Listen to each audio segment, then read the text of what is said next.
Hi, please take a seat.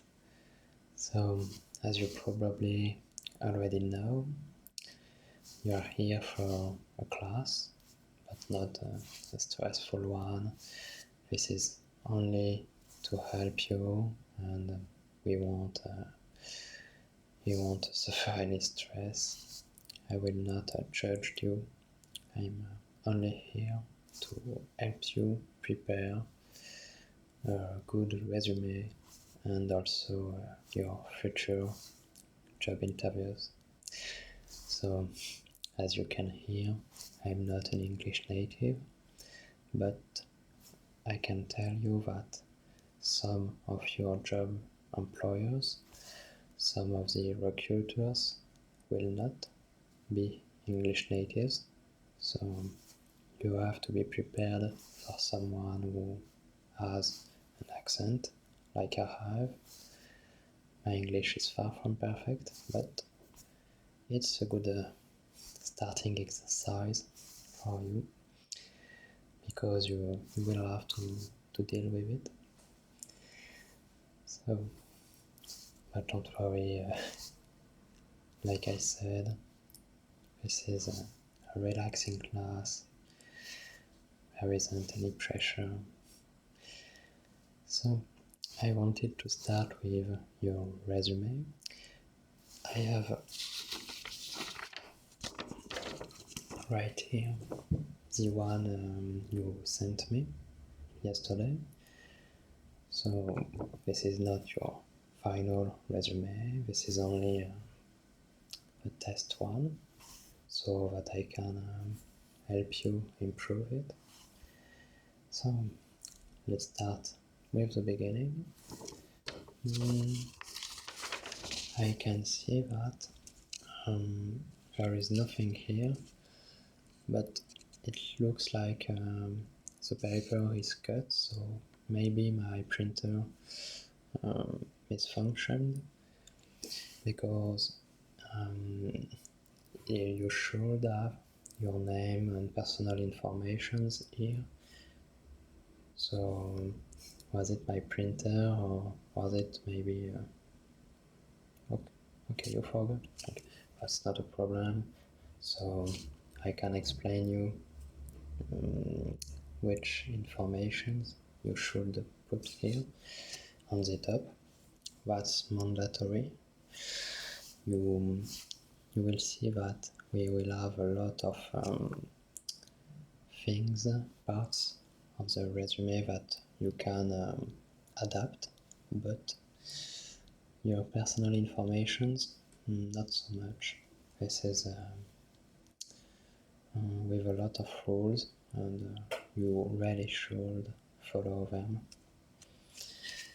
So, of course, at the top, you should put, it should be right here, or at the other side, this is as you prefer, this is styling issues. So you should put your first name and last name. You should also put your phone number, your address, your country, if it's not the same country as where the job you are applying to is located. For example, if you are living in France, like I do, and if you want to apply for a job in Great Britain or America, you will have to put your nationality. And you will also have to put your email address. So about it, you really should put some, like we say, serious, a serious email address. Like I want to say is that you should not put some gaming address like I don't know, your pseudonym and a game. If you have some email like this, I know that a lot of people have one, and I also know that a lot of people are putting this email address, which doesn't sound very serious, on their resume, and that's a mistake.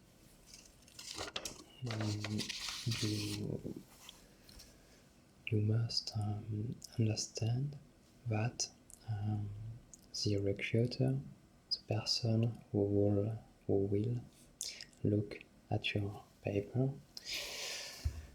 will also look at maybe dozens, maybe hundreds of other appliances,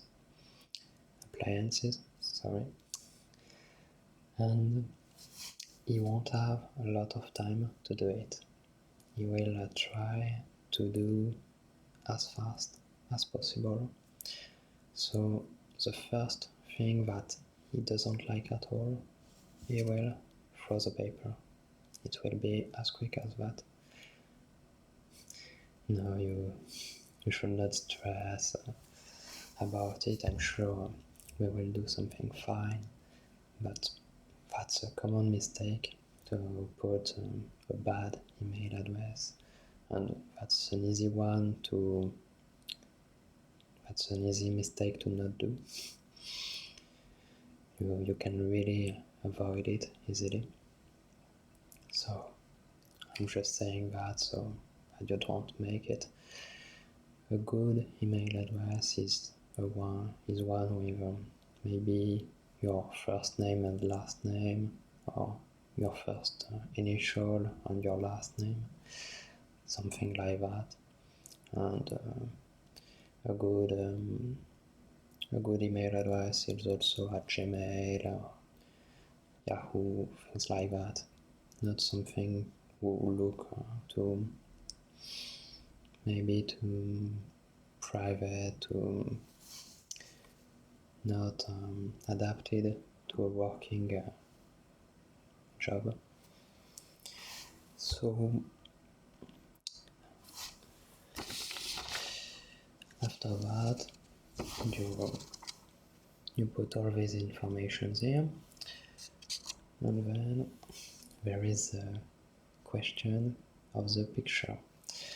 So this is an hard one, because I will say you what I think about it, but a lot of people are not thinking the same thing about the picture. It's one of the most debateful subject about a resume. So you can put one, but some enterprises will not look at it. Some enterprises don't want to have a picture on the resume, but some others can look at it, and if you look well, if you look like someone who is serious, who is ready to work, it can maybe be a plus. But I'm really not sure about it. In some countries, it can be more or less appreciated. It's your choice. You can put one, you can not put one. I would suggest, my personal thinking is that you should not put one, because putting one can be not very well appreciated, and not put one can maybe be more be less powerful, if you know what I mean. It can have less impact if there isn't any picture, but it can't be they won't throw your paper if there isn't any picture. Or if they do that, that's really not a good enterprise for you. So that's what I think about it. let's move to the next part. So I like your design. It's sober, it's simple. I recommend it. So good job on that. About your different parts, there isn't a little thing that I wanted to talk to you about, because you did a good job.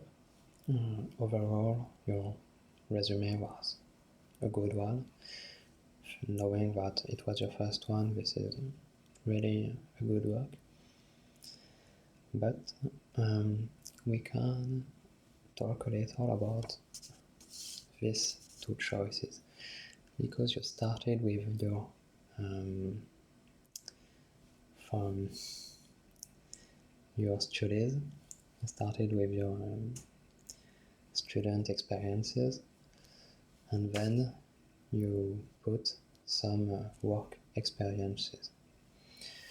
So, about it.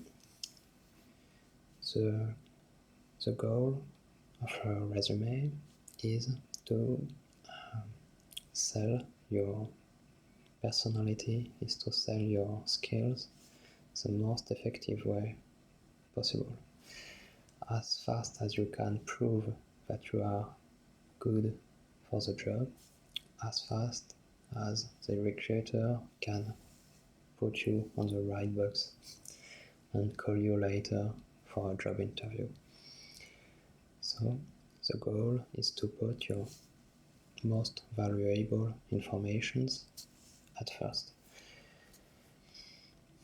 But on your case, it's a little difficult, because I saw that, I can see that you have very good diplomas, very good degrees.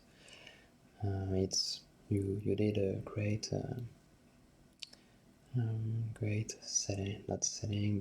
financial school, and that's really good to see it at first.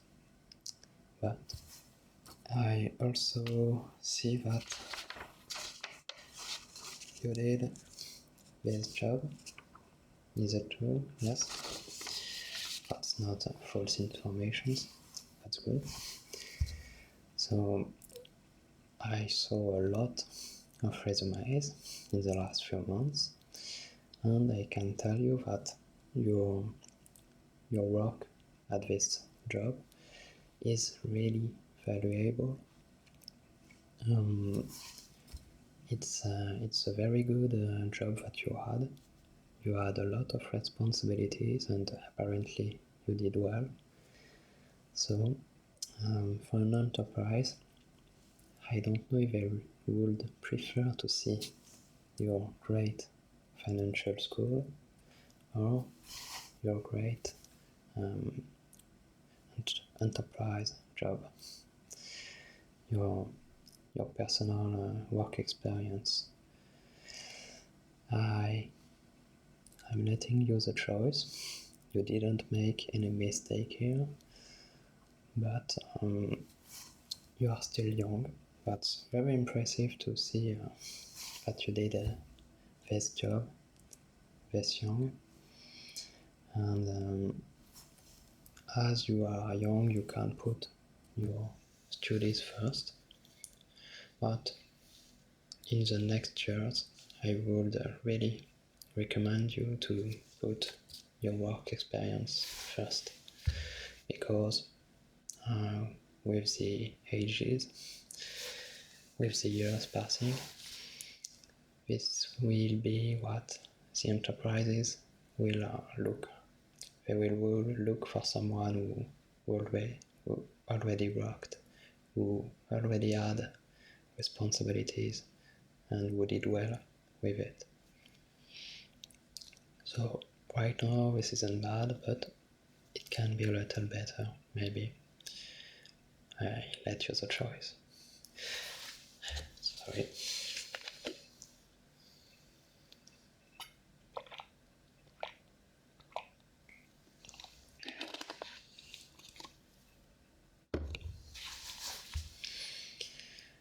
yeah, you are the third one that I see today, and that's a lot of talking. So,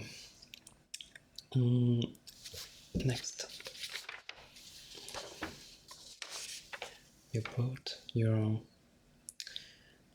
computer skills and your foreign languages. So,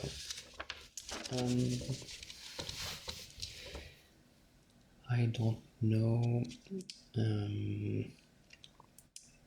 how to say that, but this isn't bad, but it's not very valuable. It's not I'm not impressed by what I'm reading. I was really impressed by your studies, by your work experience, and it's a little too classic suddenly.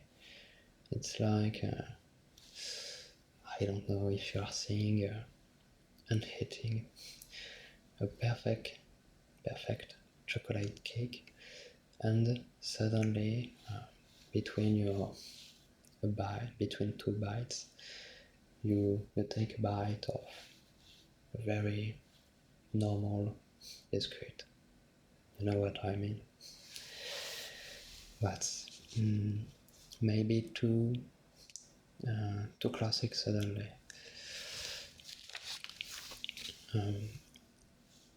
I see that you didn't put any personal projects. What I mean is that you had some good projects at your work, so I see that. But do you have any personal things that could be valuable?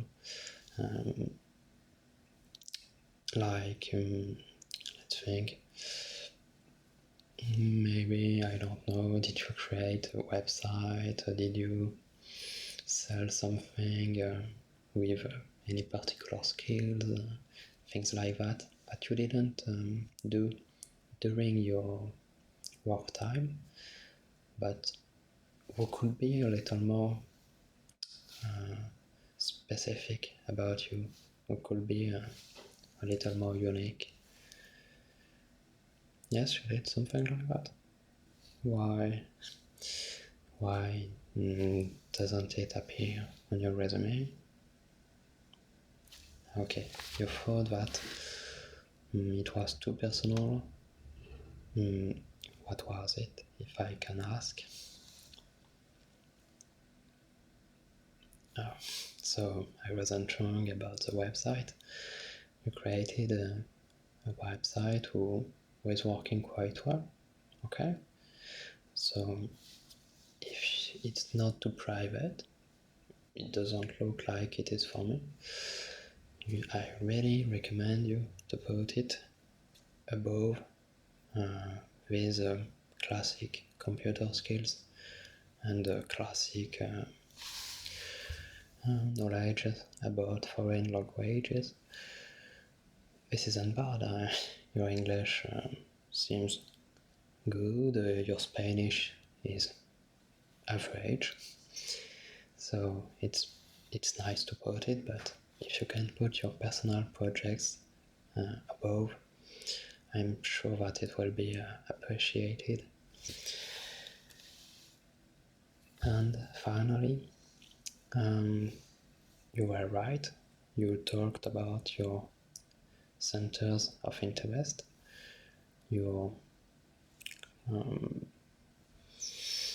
sports, and I see also music, guitar. So that's a good choice. That's where you should put these informations, but you did what I call an enumeration of classic things. You put biking, volleyball, soccer, basketball, and tennis. You put all those sports on one line without any other informations. So for someone who is reading it, I don't know if you played, I don't know, soccer for 1 week, 2 weeks, 10 years, 20 years. And that's the important part about it. It's not important to know that you played soccer, but it can be if you are telling that it was for 10 years with international competitions and things like that. Something that adds to your profile more power. You can be, I don't know, how long did you play tennis? 15 years. So that's great. That's really great because it's showing that you are motivated, that you are implied in something like that. And I know that recruiters love that. So you can put played tennis for 15 years. Did you do any competitions? Yes, and you are still doing? Yeah, that's really great. So put it on the same line. Play tennis for 15 years and participated in international competitions. That should be really good for you. And I don't know, soccer, only a little with your friends. So why not erase it? Because I would really prefer to read one line for each sport that you did for a long time, that one line with all those sports without any other information. That will be better. So about the music, you did something great because I can see that you used a software and you put the name of the software on the paper, and that's a very good idea because it's specific, it's giving an example, it's showing that you are not someone who likes to play some guitar sometimes. That's a little more specific than that, and that's good for you. So this is all for today. We can be more precise at the next rendezvous. So I can see that we have still 5 minutes left. Sorry, I'll drink a little more.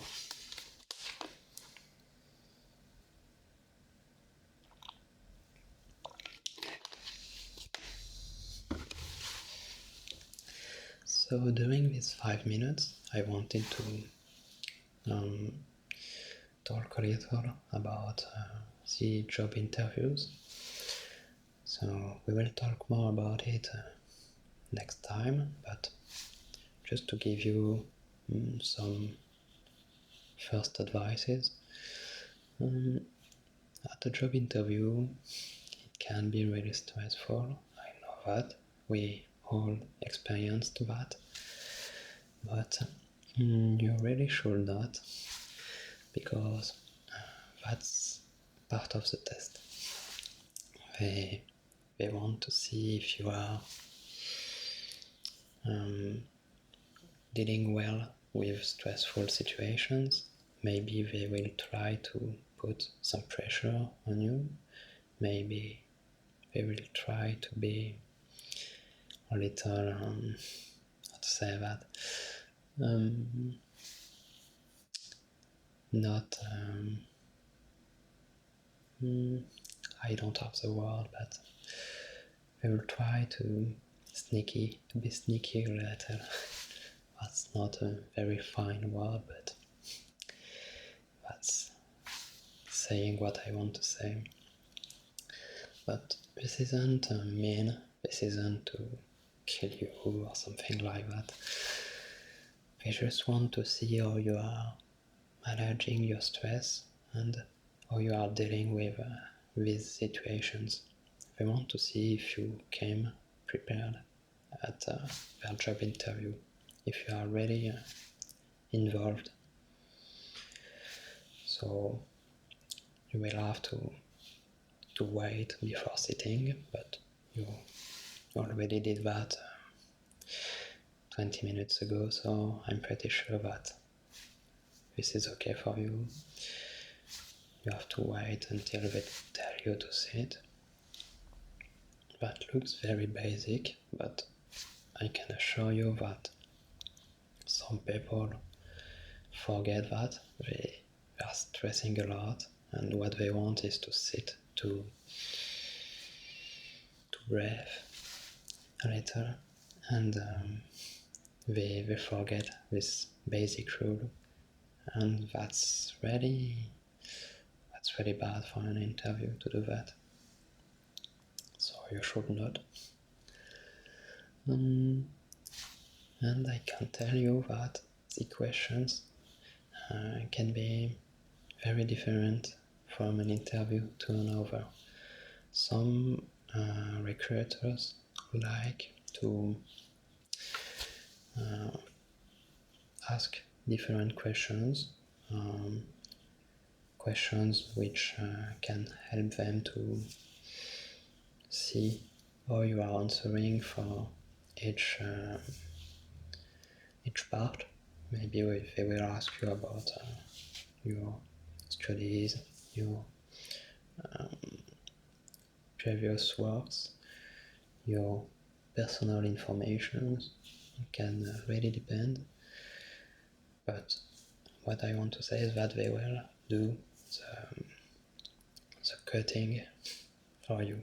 You will just have to answer precise questions, or they can just ask you to, like I say, sell yourself.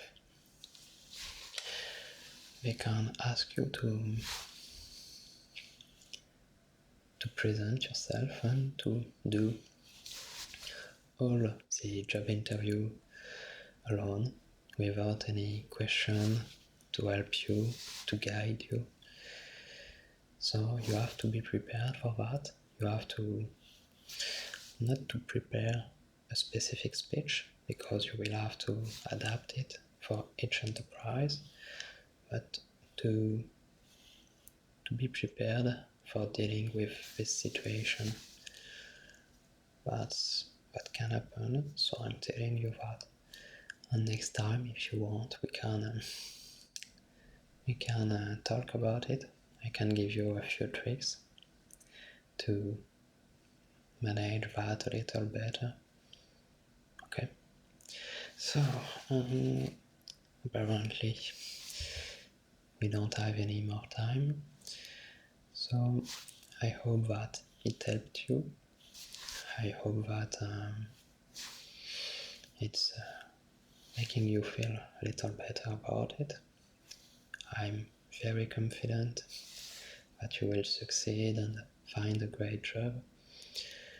But before that, we have another rendezvous in 2 weeks, I think. Yeah, that's it. It's in 2 weeks. So, see you soon, and thank you for coming. Goodbye.